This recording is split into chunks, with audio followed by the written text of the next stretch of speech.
Today we are going to be talking about buffer, which is used to increase the total alkalinity of swimming pool water. Remember that the appropriate range of total alkalinity in your pool is between 90 and 120 parts per million. As close you can get to the middle of that is best, so 100 or 110 parts per million.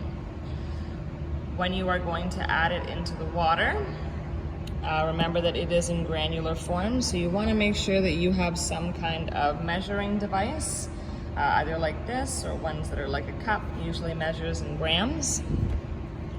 So when you take your total alkalinity reading, you look at the side of the buffer bucket, and it's going to give you the directions for use.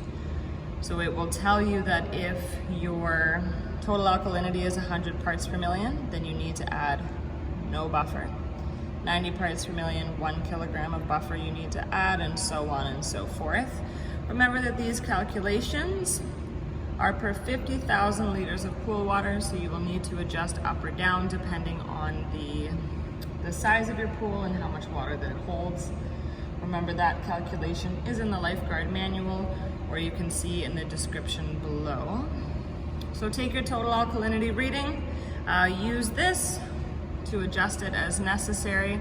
You're going to add this straight into the pool. It does not need to be diluted. I usually sprinkle it around, putting most of it where the jets are so that it can circulate well into the water. And always remember that the reason that we're trying to keep the total alkalinity within that range of 90 and 120 is to stop the pH from fluctuating and keeping it at a nice steady rate.